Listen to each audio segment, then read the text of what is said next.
100 in accountancy, 97 accountancy, 94 in accountancy, 99 in accountancy. पूरा complete करने से कोई नहीं रोक पाएगा। Hello everyone, welcome to English Owl. आप सबका बहुत बहुत स्वागत है आपके अपने YouTube channel the English Owl पर। आज का जो डिस्कशन है वो इस बारे में है सीक्रेट बिहाइंड परफेक्ट 100। हम मानते हैं कि 100 या स्कोर कोई क्राइटेरिया नहीं है सक्सेस के लिए, फिर भी जैसा कि मेरा इन बच्चों से बात हुआ है और उसमें एक कंक्लूजन ये है कि हम ये मान सकते हैं कि एक पैरामीटर जरूर है कि इंस्टेंटली जो आपने पूरे साल मेहनत की है उसका कोई आउटकम आप कैसे जज कर सकते हो। तो इवन दो हम ये मानते हैं कि जो परफेक्ट स्कोर है सिर्फ और सिर्फ एक पैरामीटर है और एक सक्सेस का कोई स्टैंडर्ड नहीं है, लेकिन फिर भी 99, 98 या 100 स्कोर करना अपने आप में एक बहुत बड़ा अचीवमेंट है।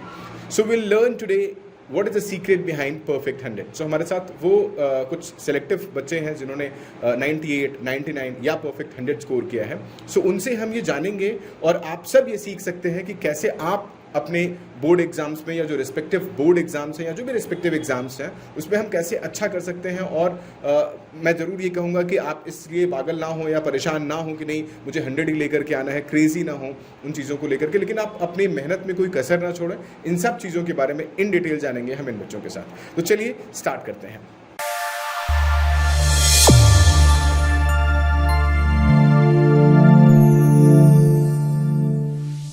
अब हम सबसे पहले मिलते हैं जो अपना परिचय खुद देंगी और बताएंगी कि क्या स्कोर रहा और इसके पीछे क्या सक्सेस है। कुछ सर्टेन क्वेश्चंस भी हैं जिसका हम उनसे पूछेंगे और जिसका वो जवाब देंगे। Hello hello sir. कौन से स्कूल से हो आप? सर केंद्रीय विद्यालय टिगोर गार्डन। क्या नाम है बच्चे आपका? प्रार्थना रहेजा। कौन से स्ट्रीम से हो? Commerce with maths. क्या स्कोर रहा है एक बार कैमरे के सामने देखते हो बता दो सबको। 100 in accountancy, 99 in mathematics, 99 in economics, 96 in BST and 95 in English. सुन के यकीन तो नहीं हो रहा है, ऐसा लग रहा है कि ये T20 क्रिकेट में किसी का स्ट्राइक रेट है किसी मैच में, खासकर जहाँ पर हार्दिक पांड्या खेल रहे हों या रोहित शर्मा खेल रहा हूँ। लेकिन फिर भी मैं तो सिर्फ सुन सकता हूँ क्योंकि मैं उस दौर से हूँ जहाँ पर 60% लाना बहुत बड़ा अचीवमेंट माना जाता था। तो मुझे याद है कि मैं 2005 का क्लास 12 पास आउट हूँ और मेरे 63 थे इंग्लिश में और उस वक्त मैं स्कूल टॉपर हुआ करता था 63 के स्कोर पर। चलिए खैर, मेरे पास कुछ सर्टेन क्वेश्चंस हैं जिसका जवाब हम देखेंगे प्रार्थना कैसे देती हैं। Okay now, so perfect 100, how are you feeling? कैसा लग रहा है परफेक्ट 100 के बाद? Sir, I'm feeling really happy that I have achieved my goal and also grateful for all the love that my peers, my friends and my teachers have showered on me. Great. So मैं सिर्फ ये जानना चाहता हूँ कि जबकि अब Delhi university ने अपना जो पैटर्न है वो चेंज कर दिया है एडमिशन का। सो पहले तो परफेक्ट 100 पे एडमिशन होते थे। क्या लगता है आपको, क्या जो परफेक्ट 100 है, क्या ये जो स्कोर है ये क्या सक्सेस का कोई पैरामीटर हो सकता है, या आप क्या लगता है इस बारे में आपको? Sir, obviously no. This is not a parameter because कभी कभी ऐसी सिचुएशंस हो जाती हैं कि हम ना एग्ज़ाम्स में अपना 100% नहीं दे पाते, कुछ प्रॉब्लम्स आ जाती हैं। So it should not be a criteria to जज समवन और to take them to any university और something. This should not be a criteria and also knowledge matters rather than marks. अब हो सकता है कि किसी की नॉलेज कम हो, रट्टा मार के मार्क्स आ गए हों, बट नॉलेज उसके पास ना हो। सो नॉलेज बहुत बड़ी चीज़ है जो सबके पास होनी चाहिए and marks does not matter. Okay, very good. So मैं इसमें जानना चाहता हूँ कि इवन दो कि हम कितना भी कह लें कि 100 स्कोर करना सक्सेस का पैरामीटर नहीं है, कुछ भी नहीं है, लेकिन बहुत बड़ा अचीवमेंट है। बहुत कम लोग होते हैं जिनका परफेक्ट 100 आता है। तो मैं ये जानना चाहता हूँ कि आपने प्रिपेयर कैसे किया था, प्रिपरेशन का क्या मॉड्यूल था, कैसे किया था? Sir, according to me consistency is the key. अगर हम रोज़ भी 1 घंटा एक सब्जेक्ट को भी दे रहे हैं ना, तो हमें 100 लाने से तो कोई नहीं रोक सकता अकॉर्डिंग टू मी। बिकॉज मैं हमेशा अपने स्टडीज़ के लिए कंसिस्टेंट रही हूँ। ऐसा नहीं था कि मैं मतलब जब पेपर आते थे तभी पूरा दिन पूरी रात पढ़ती थी, बट मैं हमेशा अपनी स्टडीज़ के साथ कंसिस्टेंट रहती थी। जो भी ट्यूशन में हुआ, स्कूल में हुआ, उसको साथ साथ करते रहना, साथ साथ रिवीजन करते रहना। So according to me consistency is the key. Okay, मैं ये भी जानना चाहता हूँ कि इसमें ज़रूर आपके पेरेंट्स का, आपके टीचर्स का रोल रहा होगा जिसमें आपने स्कोर किया हुआ है, लेकिन who are the persons whom you want to give credit for this success? Sir first of all of course my parents, because उन्होंने बहुत साथ दिया है एंड कभी भी उन्होंने मतलब हर किसी काम के लिए वो कहते थे कि नहीं, तू पहले अपनी पढ़ाई पूरी कर फिर कर, कोई बात नहीं, ये काम करने की ज़रूरत नहीं है, तो अपनी पढ़ाई कर ले जाके. So obviously my parents and also my mentors Himanshu sir, Sangeeta ma'am, जिन मतलब मेरे पे इतना फेथ था और इतना लव शावर किया, उसी की वजह से मैं स्कोर कर पाई हूँ. जहाँ तक मेरा अंदाज़ा है आपका एक भाई भी है जिसका नाम है विशाल रहेजा. उसका नाम तो कहीं भी पूरे स्क्रीन में नहीं है. अगर वो देखेगा तो ऑफेंडेड फील नहीं करेगा कि कहीं उसका कोई रोल ही नहीं है इस पूरे 100 के स्कोर में. सर उसका भी रोल है सर वो भी मेरी हमेशा हेल्प करता है. वो भी हमेशा ऐसा ही है कि तू बाहर के काम मत कर, तू बाहर मत जा, कुछ लेने मत जा, बस तू पढ़ अपना. ऑब्वियसली. ओके. मैं ये भी चाहता हूँ कि आप जो बच्चे अपकमिंग 12th एग्ज़ाम या 12th बोर्ड देंगे उनके लिए क्या टिप्स आप देना चाहते हैं? सर टाइम मैनेजमेंट और कंसिस्टेंसी, मैं बार बार यही बोलूँगी, क्योंकि कंसिस्टेंसी ही है जिसने मेरे को 100 on 100 स्कोर करने के काबिल बनाया. अगर तुम्हारा मतलब फ़ोन चार्ज होने में भी 2-2.5 घंटे लगते हैं, अगर उस टाइम में भी तुम रोज़ के रोज़ पढ़ लेते हो, रिवीजन ढंग से कर लेते हो ना, सो इट्स मच बेटर. सो आप वैसे अपना फ्यूचर कैसे प्लान कर रहे हो? आगे कैसे देखते हो अपना, लाइक ग्रेजुएशन, मास्टर्स, या किस तरह की जॉब प्रोफाइल आप देखना चाहते हो? So my first goal is to pursue BMS from a reputed DU college, and then I will go for MBA. I will target IIM. Good. So एक चीज़ इसमें और भी रही कि बहुत से लोगों ने कहा कि आप 11th 12th में ड्यूरिंग कोविड पढ़े हो, या ऐसा एक टैग है कि ये ड्यूरिंग कोविड के पास आउट बच्चे हैं. सो क्या आपको लगता है कि कोविड ने या जो ऑनलाइन क्लासेस हैं इसने कोई इम्पैक्ट दिया आपकी लर्निंग पर? सर प्रोक्रेस्टिनेट करने का बहुत मन करता है ऑनलाइन क्लासेस में, बट अगर मोटिवेशन अंदर से हो और कुछ करने का जज्बा हो तो ऑब्वियसली हमें कुछ तो सेक्रीफाइस करना ही पड़ेगा. सो इसलिए आई थिंक कोविड और ऑनलाइन क्लासेस में मुझे इम्पैक्ट तो नहीं किया, बल्कि मुझे और टाइम मिल गया ताकि मैं अपनी तैयारी ढंग से कर पाऊँ. Okay, so thank you so much. We are done. And thank you so much for being with us and giving your precious time, and above all giving your valuable information. Like I could conclude कि एक word जिसको आपने कई बार इस्तेमाल किया हुआ, that is consistency. So I would also suggest you to focus on this word consistency, and not only focus, try to inculcate and imbibe these things in your life. Thank you so much. Thank you, sir. So we have next in line हृदय खट्टर. मैं पहले ही आपको नाम बता दे रहा हूँ उनका. और इनकी 2 सिस्टर्स हैं, दोनों काफ़ी अच्छी पढ़ी लिखी हैं. एक IIT से है, दूसरी फ्रांस से MBA कर रही हैं. So I guess he will follow the same footprints in his future. So let's know about him कि क्या उनका सक्सेस रहा और क्या स्कोर रहा, कैसे उन्होंने किया. कौन से स्कूल से हृदय आप? KV Tagore garden. ओके. कौन से स्ट्रीम से बचे आप? Commerce with maths. एक बार क्या स्कोर रहा सबको बता देंगे कैमरे के सामने. 97 accountancy, 96 BA business studies, 88 English, 88 mathematics and 85 in remaining subject. ठीक है. इसमें मैं ये जानना चाहता हूँ, जो क्वेश्चंस हैं वो सिमिलर ही हैं, बहुत ज़्यादा चेंज नहीं है हमारे. आपको क्या लगता है कि क्या जो मार्क्स हैं, जो स्कोर है, वो सक्सेस का कोई क्राइटेरिया बन सकता है? क्योंकि पिछले साल तक हमने देखा कि अगर आपको SRCC में, जो कि एक ड्रीम कॉलेज होता है, जो कि बच्चे होते हैं कॉमर्स विद मैथ्स या कॉमर्स वाले, उनके लिए एक ड्रीम कॉलेज होता है, क्या उनके लिए कोई एक पैरामीटर है सक्सेस का? Not at all. I have seen many people that are not going to SRCC. As we talk about CA Google Sundapichai, they have not been to SRCC college, but he is a CA right now. And if we are not getting into reputed college, we should not feel. We should not feel in here. See, college is just a brand that we have gone there. According to me, our determination, perseverance to do something in our life determines the success, and we should stick to that goal. We should not look towards the obstacles in our life. You should not see that what others are doing, which college others are going. We should focus on ourselves only. Okay, good. चलिए, इसमें मैं भी जानना चाहता हूँ कि आपने prepare कैसे किया? I have prepared my concept thoroughly. Concept को रिवाइज करना थॉरली, वो बहुत इंपॉर्टेंट चीज़ होती है. और कंसंट्रेशन का पढ़ना और कंसिस्टेंसी. कंसंट्रेशन ज़्यादा होती होगी। अगर हम 10 घंटे पढ़ रहे हैं बैठ के दिन के, तो प्रोडक्टिविटी कितनी आधी मैटर करता है। 10 घंटे की प्रोडक्टिविटी 5 घंटे है तो वो मैटर करता नहीं है ना।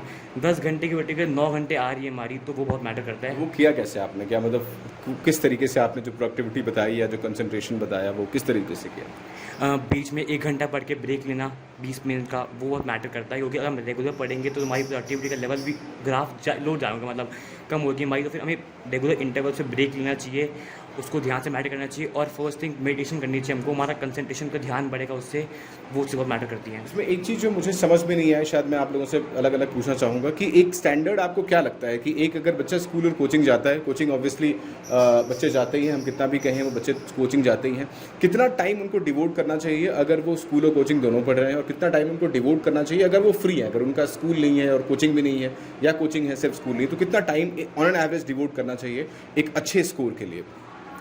एक अच्छे स्कोर के लिए approx 4 to 5 hours self study. It is mandatory. If we are going to school, school is of 7 to 8 hours, and coaching of let's go 2-3 hours. Then 4 to 5 hours self study is mandatory, and 4 to 5 hours self study every day can give us a perfect score. Okay, चलिए हृदय, मैं ये भी जानना चाहता हूँ कि आप क्या करना चाहते हैं इन फ्यूचर, आप कैसे देखते हैं अपने आप को और किस कोर्स में क्या करना चाहते हैं?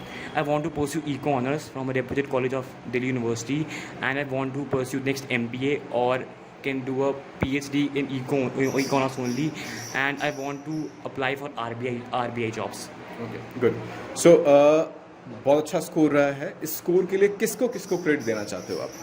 First thing first, my parents, my teachers, and my mentors that helped me, Himanshu sir and Sangeeta ma'am, which were there for me in all my backfalls.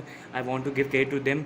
और मेरी जो बहनें थी उन्होंने बहुत साथ दिया मेरा, तो सबका साथ मिल के ही मेरे ऐसे अच्छे मार्क्स आए हैं। सबका साथ फिर बड़ा स्कोर, सबका विकास तो नहीं हुआ लेकिन सबके साथ से सबका स्कोर अच्छा हुआ। ओके, चलिए एक जो बड़ा क्वेश्चन मैं अक्सर पूछता हूँ बच्चों से, और मैं ये भी जानना चाहता हूँ इस बारे में कि एक टैग है, जैसे ये होता है कि यार ये इंजीनियरिंग वाले बच्चे हैं, इन्होंने कोविड के टाइम पे इंजीनियरिंग की हुई है, सो इट मीन्स कि उन्होंने प्रैक्टिकल नॉलेज नहीं ली हुई है। सो आपको क्या लगता है कि कोविड ने या ऑनलाइन क्लासेस ने कितना इम्पैक्ट किया है लर्निंग को? I am not talking about कि एक्चुअल लर्निंग में कितना इम्पैक्ट किया, स्कोर के बारे में बात नहीं कर रहा हूँ, मैं लर्निंग के बारे में बात कर रहा हूँ कि कितना इम्पैक्ट किया उसने। मैं अपनी बात करूँ तो मुझे इम्पैक्ट किया स्टार्टिंग के ऑनलाइन फेज़ में। कॉलेज में अभी कंसंट्रेट नहीं कर पाता पढ़ाई में, मैं भी मतलब अगर क्लास चल रही है ऑनलाइन में भी डिस्ट्रैक्ट होता था, कोई और ऐप्स पे जाता था। तो स्टार्टिंग में सबके ऐसा होता है, लेकिन हमें उस चीज़ को स्टिक रहना चाहिए। मतलब हमें change is law of nature, हमें मतलब अगर ऑनलाइन क्लास आई है तो हमें उसको मतलब चेंज करना चाहिए अपने आप को, हमें सबने क्या बदलना चाहिए। और वैसे हम बदला हमने, तभी हम कंसंट्रेट कर पाए और ये स्कूल ला पाए। Okay, very good. Thank you so much, and thank you for giving your valuable information and insights about how to score good marks in both. Thank you so much. अभी ये series पूरी नहीं हुई है, अभी हम और देखेंगे और लोगों से ये इन बच्चों से जिनका स्कोर अच्छा रहा है इनसे देखते हैं कि क्या और यानी 2-3 चीज़ें जो समझ में आई मुझे। कंसिस्टेंसी दोनों बच्चों ने बताया, परसिवियरेंस बताया कि हम उसको फॉलो करते हैं, डेडिकेशन बताया, और कंसंट्रेशन के अबव ऑल एक चीज़ जो बहुत इंपॉर्टेंट बताई गई वो है प्रोडक्टिव आवर्स। यानी आप अगर 6 घंटे 8 घंटे किताब लेकर के पढ़ते हैं तो उसमें प्रोडक्टिव आवर्स, जो प्रोडक्टिव लर्निंग है वो कितना है। This is my rule also, when I go to bed मैं ये देखता हूँ कि आज प्रोडक्टिव मैंने क्या किया हुआ है। सो देखते हैं कुछ और, जितनी चीज़ें सीखने को मिलती है उतना अच्छा है। Next in line we have, क्या नाम है बच्चे आपका? आस्था अग्रवाल, कौन से स्कूल से हो Aastha? Government girls senior secondary school number 1 Tagore garden. अच्छा, क्या स्कोर रहा है एक बार बता दो आप? 94 in accountancy, 80 in English, 80 in maths, 85 in BST, 9 और 90 इन इकोनॉमिक्स। ओके, आगे फ्यूचर में क्या करना चाहते हो आप? सर मैं पहले BCom ऑनर्स करना चाहूँगी, फिर उसके बाद मैं MBA लेकर कोई जॉब कर लूँगी या bank manager. Okay, very good. चलिए इसमें मैं ये भी जानना चाहता हूँ कि आपने प्रिपरेशन कैसे किया, और आपके स्कूल ने या आपके कोचिंग ने या ट्यूशन ने कैसे हेल्प किया आपको आपके स्कोर में और सक्सेस में? सर रिपीट करना। मैं ये कह रहा हूँ कि इसमें आपके स्कूल ने, आपके कोचिंग ने किस तरीके से आपको हेल्प किया इस स्कोर में?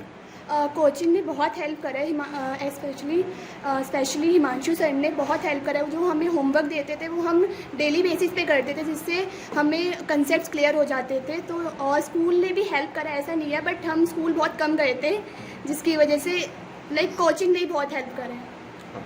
चलिए बहुत बढ़िया। जो अपकमिंग स्टूडेंट्स हैं उनके लिए क्या टिप्स देना चाहोगे आप, जो आपके जूनियर हैं जो इस वक्त 11th में और मतलब जो 12th में अपीयरिंग एग्जाम देंगे सर, उनके लिए आप क्या टिप्स देना चाहोगे? मैं जनरली बोलना चाहूँगी कि टाइम मैनेजमेंट रखो, हर सब्जेक्ट को इक्वली टाइम दो। जैसे अकाउंटेंसी और मैथ्स मुश्किल होती है तो उसको थोड़ा सा ज़्यादा टाइम दो, और इकोनॉमिक्स बीएसटी तो हो ही जाती है, पर अकाउंटेंसी और मैथ्स को ज़्यादा टाइम दो। परफेक्ट, चलिए, thank you so much, thanks a lot. So we have one more student and she will tell कि क्या उनके सक्सेस का फॉर्मूला था और कैसे उन्होंने स्कोर किया, ये देखते हैं। क्या नाम है बच्चे आपका? हर्षिता शर्मा, कौन से स्कूल से हो? Government girls number 1 Tilak Nagar, okay, कौन से स्ट्रीम से हो? Commerce without maths. एक बार आप कैमरे के सामने देख करके अपने स्कोर बता दोगे? 99 in accountancy, 94 in BST, 91 in English, 91 in eco. Okay, मैं ये सबसे पहला जो मेरा क्वेश्चन यही है कि आपको क्या लगता है कि ये जो स्कोर है, जो मार्क्स हैं, क्या सक्सेस के लिए कोई क्राइटेरिया हो सकते हैं?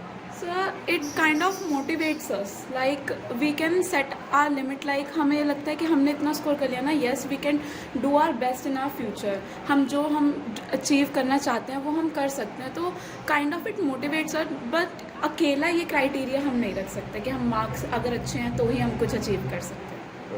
Okay, very good. सो आपने प्रिपरेशन कैसे किया था?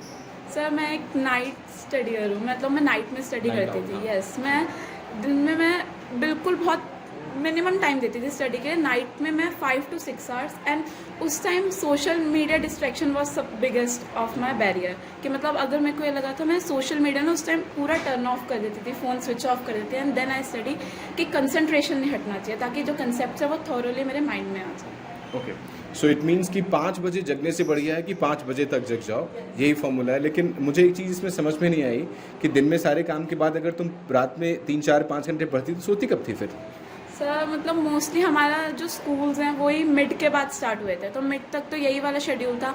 फिर बाद में जो है वो मैंने 6 PM to 12 AM तक मैंने ये टाइम कर लिया था, क्योंकि मेरे को फिर सुबह तो स्कूल जाना होता था, तो ये वाला टाइम चेंज कर लिया था। तो फाइनली आपने जो अपना फोकस शिफ्ट किया पढ़ाई के लिए वो रात में ही किया, बहुत बढ़िया। ओके, बहुत बड़ा अचीवमेंट है, लेकिन आप इसमें मैं ये जानना चाहता हूँ किसको आप क्रेडिट देना चाहते हो? Sir my parents, Himanshu sir, and मैंने जो BST एंड हिमांशु सर ने मेरे को अकाउंटेंसी टॉट करी, जो सबसे ज़्यादा इतना मतलब थॉरली कंसेप्ट कराते थे ना सर।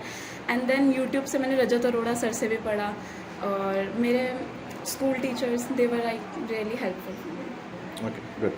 जो बच्चे अभी 12th में हैं और अपना बोर्ड अपीयर करेंगे 23 में, उनके लिए क्या सजेशन दोगे आप, क्या टिप्स दोगे? रेगुलर होमवर्क जो लाइक कोचिंग देता है ना, वो रेगुलरली करना है, एक भी दिन छोड़ना नहीं है। मैंने ये हमेशा रेगुलर करा था, लाइक हिमांशु सर होमवर्क देते थे तो मैं रेगुलरली करती थी, और उससे ना मेरे कंसेप्ट्स क्लियर हो जाते थे, जो मेरे डाउट थे वो साथ साथ हिमांशु सर क्लियर कर देते थे। और टाइम मैनेजमेंट बहुत ज़्यादा इंपॉर्टेंट है। मैं ये कहता हूँ अगर किसी के पास हिमांशु सर जैसे टीचर ना हो तो वो तो फिर बेचारा परेशानी हो जाएगा, फिर वो कैसे स्कोर करेगा, क्योंकि होमवर्क्स के ऊपर इतना एम्फेसाइज किया। तो हिमांशु सर के जैसा टीचर ना हो तो क्या करेगा वो? सो वो डिपेंड करता है, हाँ आपको अपने ऊपर भी तो विश्वास होना चाहिए ना, आपको मतलब डिटरमाइन है कि आपको इतना प्लान करना है कि हमें इतने आज स्टडी करना ही करना है, और वो भी सेल्फ स्टडी। ओके, आप आगे फ्यूचर में क्या करना चाहते हो? सर मेरे को UPSC करना है, UPSC क्रैक करना है। Very good. सो इस एक जो कॉमन क्वेश्चन मैंने सबसे पूछा और अलग अलग आंसर मिलते रहे हैं और अलग अलग पर्सपेक्टिव है इस बारे में, क्या कोविड ने या ऑनलाइन लर्निंग ने कोई इम्पैक्ट छोड़ा है लर्निंग पर? सर काइंड ऑफ फर्स्टली इन्होंने लेज़ी बना दिया था।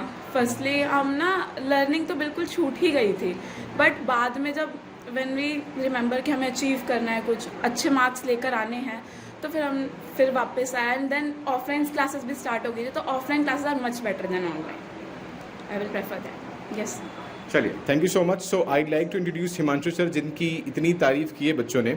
अब वो भी बता दें कि क्या सक्सेस का पैरामीटर हो सकता है। अदर देन दैट, आप सब ने देखा कि एक जो कंसिस्टेंटली हमने नाम सुना है वो है हिमांशु सर का। सो अगर आपको हिमांशु सर से कांटेक्ट करना है तो इन गिवन नंबर्स पर आप कांटेक्ट कर सकते हो।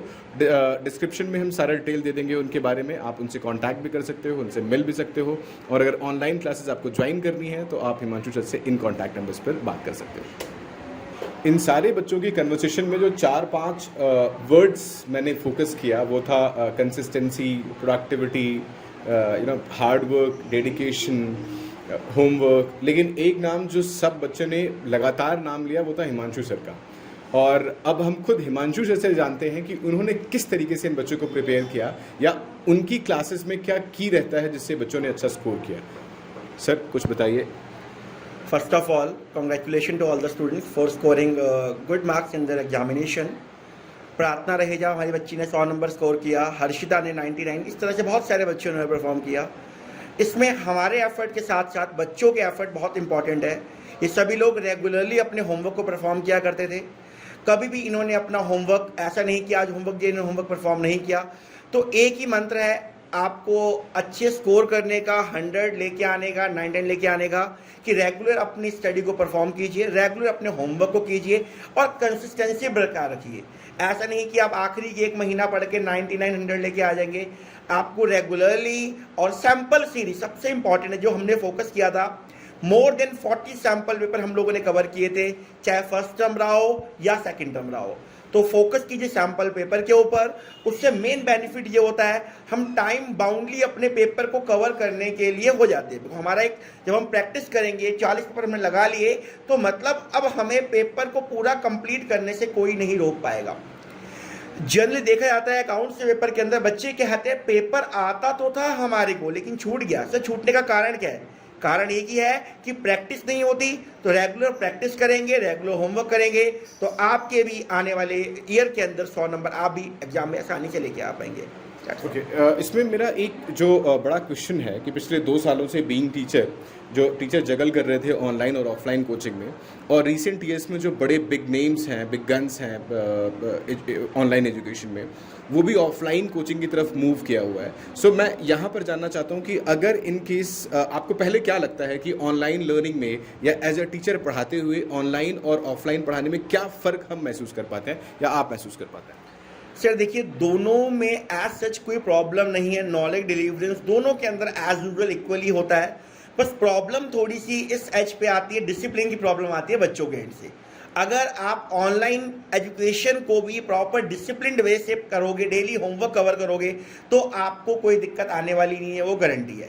प्रॉब्लम एक ही आती है जब टीचर सामने होता है, हमसे टीचर होमवर्क पूछेंगे, हमें होमवर्क करना है, तो there lack of discipline only in the online coaching. Otherwise कोई नॉलेज डिलीवरेंस में ऑनलाइन और ऑफलाइन में मुझे नहीं लगता कोई ऐसा दिक्कत है मेरे पॉइंट ऑफ व्यू से। सर टेक्निकली जैसे अभी हम उतना ग्रो नहीं कर पाए हैं जो हम एकेडमिक्स की कोचिंग की बात करें, तो क्या टेक्निकली भी किसी तरह का हम कोई डेफिशिएंसी या कोई प्रॉब्लम फेस करते हैं इन टर्म्स ऑफ कि हम टेक्नोलॉजिकली एडवांसमेंट नहीं है अगर हम इन लेवल की कोचिंग की बात करें, एलिमेंटल अकाउंट्स की बात करें?